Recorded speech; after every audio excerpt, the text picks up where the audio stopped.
Hello friends, आज हम लोग स्विच केस के बारे में पढ़ेंगे। तो बहुत लोग स्विच केस को इफ़ से कंपेयर करते हैं, बट ऐसा करना ठीक नहीं है क्योंकि इफ़ एल्स का भी अपना एडवांटेज और डिसएडवांटेज है और स्विच केस का भी अपना एडवांटेज और डिसएडवांटेज है। दोनों को यूज़ करके हम सेम काम कर सकते हैं। बट स्विच केस थोड़ा ज़्यादा रीडेबल होता है, मतलब उसको रीड और राइट करना थोड़ा सा ईजी होता है। तो स्विच केस करता क्या है? स्विच केस क्या करता है कि वो जितना भी नंबर ऑफ़ चॉइस रहता है हमारे पास, उसके बेसिस पे एक डिसीजन लेता है और उस डिसीजन पे वो चॉइस एग्जीक्यूट होता है। ठीक है, अभी मैं सिंटैक्स से आपको बताऊंगा तो आपको समझ में आ जाएगा कि ये डेफिनेशन क्या बोल रहा है। तो स्विच केस का सिंटैक्स क्या है? स्विच केस का सिंटैक्स है कि हम लोग स्विच लिखते हैं स्मॉल लेटर्स में, फिर ये पैरेंथेसिस देते हैं, ये ओपनिंग और क्लोजिंग, और इसके बीच में हम या तो इंटीजर एक्सप्रेशन लिखते हैं या तो कैरेक्टर कांस्टेंट लिखते हैं। इन दोनों में से कोई एक लिखेंगे। अब इंटीजर एक्सप्रेशन का मतलब क्या है? इंटीजर एक्सप्रेशन यानी कि कोई भी ऐसा वैल्यू जो मतलब हम लोग ऐड करके, सब्ट्रैक्ट करके, मल्टीप्लाई करके, कुछ भी, वो एक इंटीजर आना चाहिए। ठीक है, मतलब इस स्विच को सिर्फ फाइनल रिजल्ट से मतलब होता है, यानी यहाँ पे कुछ भी लिखा हो उससे नहीं मतलब है। जैसे कि फॉर एग्ज़ाम्पल हम लेते हैं कि ये है आई, ये फिर 1 ले लेते हैं। ठीक है, 1 है, फिर प्लस 2 है फॉर एग्ज़ाम्पल। तो इस स्विच को 1 और 2 को अलग अलग नहीं, ये 1 2 को ऐड करके देखेगा, अच्छा ये एक्सप्रेशन का वैल्यू कितना आ रहा है? ये एक्सप्रेशन का वैल्यू आ रहा है 3 फॉर एग्ज़ाम्पल। तो अब ये 3 को लेके मैच करने का कोशिश करेगा। अब वो मैच कैसे होता है वो हम लोग धीरे धीरे समझ लेंगे। फ़िलहाल आप ये जानो कि ये इंटीजर एक्सप्रेशन भी हम यहाँ पे लिख सकते हैं, या फिर आप चाहो तो डायरेक्टली भी 3 लिख सकते हो, दोनों ही सही है। कैरेक्टर कांस्टेंट क्या होता है? कैरेक्टर कांस्टेंट जैसा कि आप जानते हैं कि कैर वैल्यू कुछ भी हो सकता है। फॉर एग्ज़ाम्पल ए होगा तो हम लोग उसको सिंगल कोट्स में रखते हैं, सिंगल कोट्स में रखते हैं जो भी कैरेक्टर होता है उसको। ए होगा या बी होगा या सी होगा, कुछ भी होगा, तो वो भी हम यहाँ पे लिख सकते हैं और उस बेसिस पे मैच होता है। ठीक है, ठीक है। तो ये तो स्विच हुआ यहाँ, ये फर्स्ट वाला चीज़ हम लोग देखें। अब ये जो करली ब्रैकेट होता है, ओपनिंग और क्लोजिंग, इसका बीच का जो भी होता है वो स्विच का बॉडी होता है। ठीक है, उस स्विच के बॉडी में केस होता है। ठीक है, केस लिखते हैं, फिर स्पेस देते हैं, फिर कांस्टेंट लिखते हैं। ठीक है, कोई भी कांस्टेंट वैल्यू। ठीक है, उसके बाद हम लोग क्या देते हैं, कोलोन देते हैं और अपना स्टेटमेंट लिखते हैं, जो भी हमको कराना होगा। फॉर एग्जांपल हमको प्रिंट कराना है तो हम लोग वो चीज़ यहाँ पे लिखेंगे। ठीक है, और उसके बाद है मान लो दूसरा केस, और यहाँ पे कांस्टेंट 2 है। ठीक है, और इसका कोलन देते हैं, फिर स्टेटमेंट। इस तरह से केस है, फिर कांस्टेंट 3 है, स्टेटमेंट है। अब ये है क्या? कांस्टेंट 1 2 3 ये तीनों यूनिक होना चाहिए, ये तीनों सेम नहीं हो सकता। मतलब कि अगर केस हम यहाँ पे 1 लिखे हैं, फिर केस यहाँ पे 2 लिखे हैं, या फिर केस यहाँ पे 3 लिखे हैं, तो क्या हुआ? 1 2 3 अलग अलग कांस्टेंट है। अगर हम लोग मान लो यहाँ पे केस 2 ही लिख देते तो ये 2 और 2 मैच हो जाता, तो वो एरर देगा। तो हम लोग को हमेशा कांस्टेंट अलग अलग देना है। ठीक है, अब ये डिफ़ॉल्ट क्या है? डिफ़ॉल्ट के बाद हम लोग कोलोन दिए हैं और एक स्टेटमेंट लिखे हैं। ठीक है, डिफ़ॉल्ट ये होता है कि फॉर एग्ज़ाम्पल मान लो कि ये स्विच स्टेटमेंट है, स्विच से वैल्यू आया 3। ठीक है, अगर वो केस फर्स्ट केस में आएगा, ठीक है, सबसे पहले वो केस से मैच करेगा कि इसका वैल्यू क्या है। जैसे मान लो इसका वैल्यू 1 है, तो ये तो 1 और 3 मैच नहीं हुआ, तो ये इसको स्किप करेगा, फिर इसके पास आएगा, सेकेंड वाले के पास, फिर देखेगा इसका वैल्यू क्या है। फॉर एग्ज़ाम्पल इसका वैल्यू 2 है, तो देखेगा 2 और 3 मैच नहीं हुआ। ठीक है, फिर वो केस किसके पास आएगा? थर्ड वाले के पास आएगा, फिर वो इससे मैच करेगा। अगर ये 3 है यहाँ पे तो 3 और 3 मैच हो जाएगा, 3 और 3 मैच हो गया तो ये वाला स्टेटमेंट एग्जीक्यूट होगा। ठीक है। अच्छा, मान लो कि ये वैल्यू, इस स्विच के अंदर जो वैल्यू होता वो 3 ना होके कुछ और होता, फॉर एग्जांपल होता 6, तो क्या होता, ये तीनों से मैच नहीं करता, ना ही 1 से, ना ही 2 से, ना 3 से। जब भी सारे केस से वैल्यू मैच नहीं होगा तो वो डिफ़ॉल्ट के पास जाता है, डिफ़ॉल्ट एक स्टेटमेंट एग्जीक्यूट होता है। ठीक है, डिफ़ॉल्ट में आप जो भी लिखेंगे वो एग्जीक्यूट होगा अगर कोई भी केस मैच नहीं होता है, तो यही डिफ़ॉल्ट का काम है। ठीक है, तो एक बार फिर से देखते हैं कि क्या हम लोग किए हैं अभी तक। हम लोग स्विच लिखें, यहाँ पे कोई एक्सप्रेशन दिए या फिर कैरेक्टर कांस्टेंट दिए, जो भी दोनों में से कोई एक। फॉर एग्जांपल हम लोग एक्सप्रेशन लिखें, उसका वैल्यू डायरेक्ट लिख दिए 6। ठीक है, स्विच क्या करता है, अब वो मैच करेगा 1 बाई 1। केस 1, मान लो ये वैल्यू 1 है, फर्स्ट वाले कांस्टेंट से मैच करेगा, मैच हुआ तो ठीक है, ये स्टेटमेंट एग्जीक्यूट कराएगा, नहीं तो फिर ये दूसरे वाले के पास जाएगा, इससे मैच करेगा, अगर ये मैच हुआ तो ये वाला एग्जीक्यूट कराएगा, नहीं तो केस 3 के पास जाएगा, इसके पास जाएगा, देखेगा अगर ये इक्वल हुआ उसके तो इसको एग्जीक्यूट कराएगा, नहीं तो अगर मान लो तीनों में से कोई भी नहीं हुआ तो डिफ़ॉल्ट कराएगा एग्जीक्यूट। ठीक है, तो ये था हमारा स्विच का सिंटैक्स। अब हम लोग इसको कोड से समझेंगे। यहाँ पे एक और चीज़ है जो मैं आपको बताऊंगा, लेकिन इसको पहले हम लोग कोड कर लेते हैं, फिर उस पे आते हैं। चलिए कोड करते हैं इसको। चलिए हम लोग इसको कोड करके देखते हैं। तो सबसे पहले हम लोग लिख देते हैं CLR SCR। अभी इंट में कुछ नहीं लेते हैं, इसको सिंपल रखते हैं। ठीक है, उसके बाद हम लोग स्विच ले लेते हैं, अपना स्विच ले लिए और वही रखते हैं जो हम लोग एग्जांपल में देख रहे थे, 1+2, ये एक्सप्रेशन लिख दिए और स्विच का बॉडी बना लेते हैं। चलिए, उसके बाद हम लोग केस लिख देते हैं और कांस्टेंट वैल्यू लिख देते हैं। तो फॉर एग्जांपल मैंने कांस्टेंट दे दिया 1।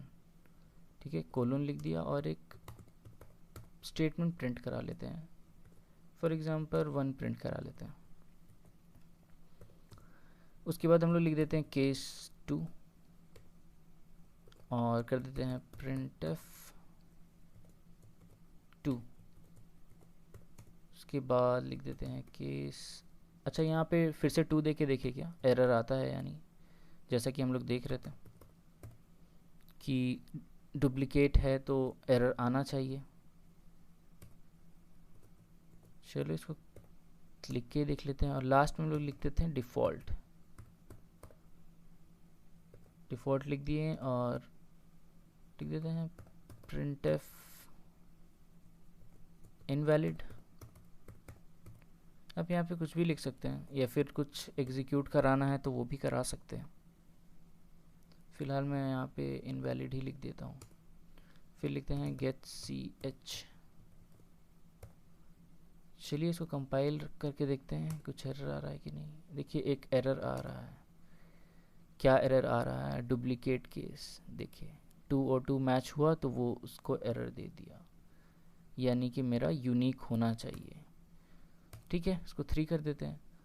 अब हमारा एक्सप्रेशन का वैल्यू क्या आएगा, 1+2 का वैल्यू आएगा 3, तो ये मेरा प्रिंट होना चाहिए 3। चलिए इसको कंपाइल रन करके देखते हैं। कंपाइल कर दिए, रन करते हैं। अच्छा, यहाँ 3 के बाद इनवैलिड आ रहा है, यही चीज़ था जो बताना था। चलिए, तो यहाँ तो 3 प्रिंट हो गया, लेकिन उसके बाद डिफ़ॉल्ट क्यों एग्जीक्यूट हुआ, क्यों हुआ। चलो मान लो एक्सप्रेशन का वैल्यू हम कर देते हैं 1, तो क्या होगा, केस 1 एग्जीक्यूट होना चाहिए। चलिए कर देते हैं उसको भी एग्जीक्यूट, रन करते हैं। देखिए 1 2 3 इनवैलिड। अभी तक आपको समझ में आ गया होगा कि क्या हो रहा है।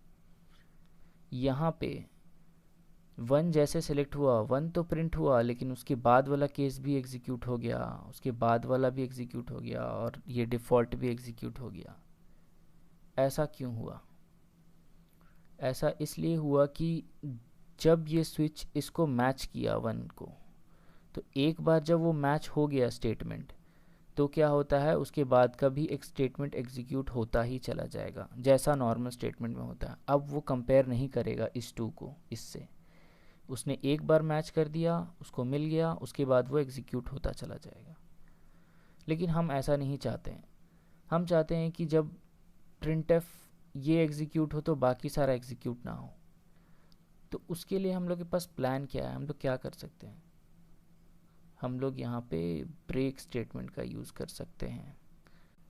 तो ब्रेक स्टेटमेंट करेगा क्या, जैसे ही हम यहाँ ब्रेक लिखेंगे फॉर एग्जांपल, ये क्या करेगा, ये ब्रेक कर देगा इस स्विच को, मतलब कि ये स्विच से बाहर आ जाएगा। बाहर आ जाएगा मतलब इस स्विच के बॉडी के बाहर, यानी जहाँ पे गेट सी एस लिखा हुआ है अभी। तो उसी तरह से हम सब में ब्रेक लगा देते हैं, ताकि जब भी ये एग्जीक्यूट हो 2, तो इसका भी स्टेटमेंट एग्जीक्यूट होने के बाद इसके बाहर आ जाए। ठीक है, ब्रेक दे देते हैं। अच्छा, अभी आप बताओ कि ये डिफ़ॉल्ट में हमको ब्रेक देने का ज़रूरत है क्या। आप बोलोगे देने से क्या होगा या नहीं देने से क्या होगा। आप चाहो तो दे भी सकते हो और नहीं भी दे सकते हो। नहीं इसलिए क्योंकि ये स्टेटमेंट का लास्ट लाइन है, ये स्विच का लास्ट लाइन है। ये एग्जीक्यूट होने के बाद तो ऑटोमेटिकली ही बाहर आ जाएगा। तो हम चाहे दे इसके बाद ब्रेक स्टेटमेंट या ना दे, उससे कोई फ़र्क नहीं पड़ेगा। तो चलिए हम लोग यही वाला एग्जीक्यूट करके देखते हैं। अब हम लोग का प्रिंट क्या आ रहा है।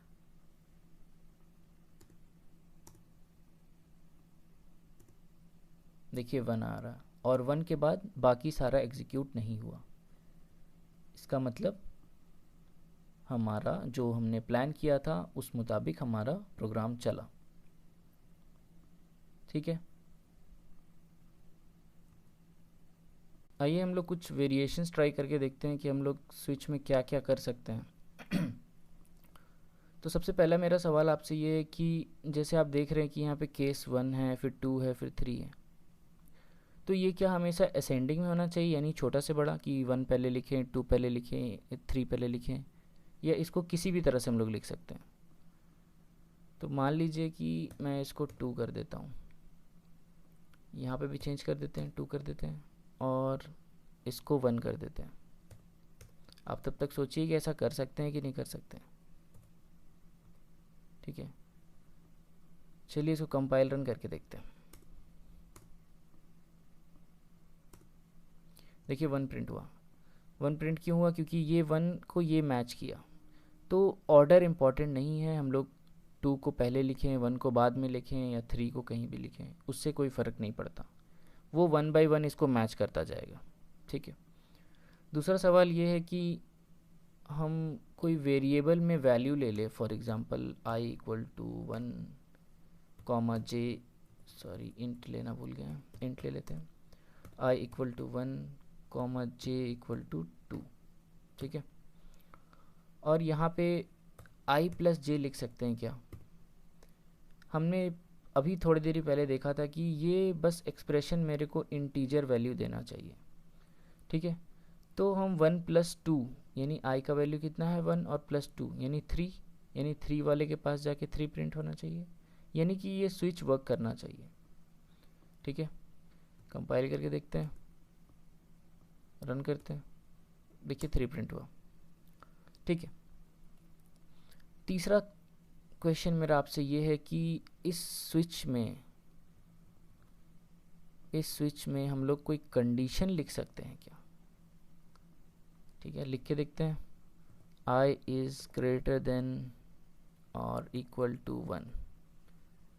आई का वैल्यू कितना है 1 है, और कंडीशन के हिसाब से तो ये ट्रू होना चाहिए। अच्छा, ट्रू होगा तो कौन सा एग्जीक्यूट होना चाहिए। ट्रू का वैल्यू क्या होता है, जब भी कोई कंडीशन ट्रू होता है तो उसका वैल्यू 1 होता है, और अगर ये फॉल्स होगा तो उसका वैल्यू 0 होगा। तो अगर ये ट्रू हुआ तो कौन सा 1 प्रिंट होना चाहिए। चलिए इसको भी कंपाइल रन करके देखते हैं। एक वार्निंग दे रहा है, वार्निंग क्या दे रहा है कि जे का वैल्यू हम लोग यूज़ नहीं किए हैं, ठीक है, तो उससे कोई दिक्कत नहीं है। चलिए इसको रन करते हैं, देखिए 1 प्रिंट हुआ, ठीक है। अगर ये ग्रेटर देन 1 कर देते तो आई को, तो ये तो फॉल्स हो जाता, फॉल्स होता तो वो उसका वैल्यू क्या आता, 0, और 0 तो हमारे पास है नहीं, तो हम ये केस 3 को 0 कर देते हैं अभी के लिए, और यहाँ पे भी 0 कर देते हैं, तो हमारा ये प्रिंट होना चाहिए। चलिए कंपाइल रन करके देखते हैं, देखिए 0 प्रिंट हुआ। तो यानी हम कंडीशन भी चेक कर सकते हैं यहाँ पे, ठीक है। अभी कैरेक्टर कांस्टेंट में आने से पहले एक दो चीज़ इसके बारे में भी देख लेते हैं। ये केस में जो हम लोग लिखते हैं, जैसे कि ये केस 2 लिखा हुआ है, यहाँ पे हम लोग i प्लस जे कर सकते हैं क्या? आप लोग सोचो, यहाँ पे कोई ये भी तो वेरिएबल है, 1 + 2 होके 3 हो जाएगा, लेकिन ये कर सकते हैं क्या?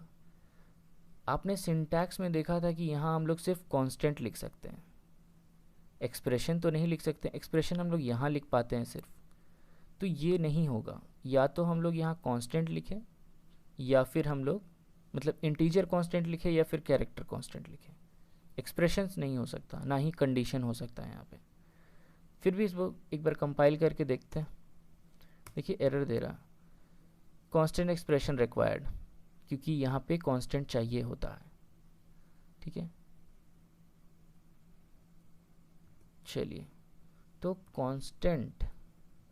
कांस्टेंट इस तरह से भी तो हो सकता है, 1 + 3, ये भी तो एक कांस्टेंट ही है, 1 भी कांस्टेंट है, 3 भी कांस्टेंट है, 1 + 3 यानी 4 हो जाएगा। 4 को नहीं करके यहाँ 2 कर देते हैं, ताकि मेरा बस वैल्यू आ जाए, ठीक है। यानी प्रिंट होना चाहिए कौन सा, ये 2। चलिए कंपाइल करते हैं, रन करते हैं, देखिए 2 प्रिंट हुआ, क्योंकि ये दोनों ही कांस्टेंट है, ठीक है, तो उसका एडिशन हम लोग यहाँ कर सकते हैं, तो वो कांस्टेंट ही आएगा, ठीक है। लेकिन अगर आप सोचेंगे कि कोई वेरिएबल लेके होगा, तो वो वेरिएबल को चेंज नहीं करेगा कभी भी कांस्टेंट में, ठीक है। तो अभी के लिए यहाँ पे जो था वही लिख देते हैं 2। और क्या है इसमें, अच्छा कंडीशन वाला तो मैंने आपको बता ही दिया कि यहाँ पे कंडीशन भी नहीं ले सकते। तो आप कंफ्यूज मत करिएगा कोई भी चीज़ में, बस आप इतना ध्यान रखिएगा कि स्विच में यहाँ पे हम लोग कोई एक्सप्रेशन भी लिख सकते हैं, वेरिएबल लेके भी उसको ऐड कर सकते हैं, ठीक है, और यहाँ कंडीशन भी लिख सकते हैं, और केस में हम लोग बस कांस्टेंट रखते हैं, ठीक है।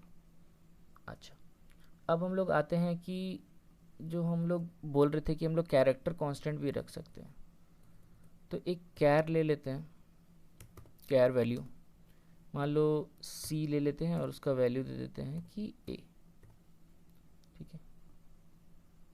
तो यहाँ पे सी को रखते हैं, और इसी तरह से हमको यहाँ मैच भी करना होगा। फर्स्ट को दे देते हैं बी, ठीक है, और इसको दे देते हैं हम लोग ए, और इसको 0 ही रहने दे, क्या रहने देते हैं, इसको चेंज करके ए कर देते हैं, और इसको चेंज करके बी कर देते हैं। चलिए कंपाइल रन करके देखते हैं इसको, एक एरर आ रहा है। अच्छा, क्या एरर है, डिक्लेरेशन सिंटैक्स एरर, हमने सेमीकोलन देना भूल गया, हमने सेमीकोलन नहीं दिया यहाँ पे, ठीक है, तो यहाँ सेमीकोलन दे देते हैं। अब कंपाइल रन करते हैं, 0 एरर, रन करते हैं, देखिए ए प्रिंट हुआ। क्यों हुआ, क्योंकि सी का वैल्यू ए था, ए को इसने ए से मैच किया और प्रिंट कर दिया। तो हम कैरेक्टर भी ले सकते हैं यहाँ पे, कैरेक्टर कांस्टेंट भी, या फिर इंटीजर एक्सप्रेशन भी ले सकते हैं। तो स्विच केस में इतना ही है। आप मिलते हैं हम लोग फिर नेक्स्ट लेक्चर में, चलिए।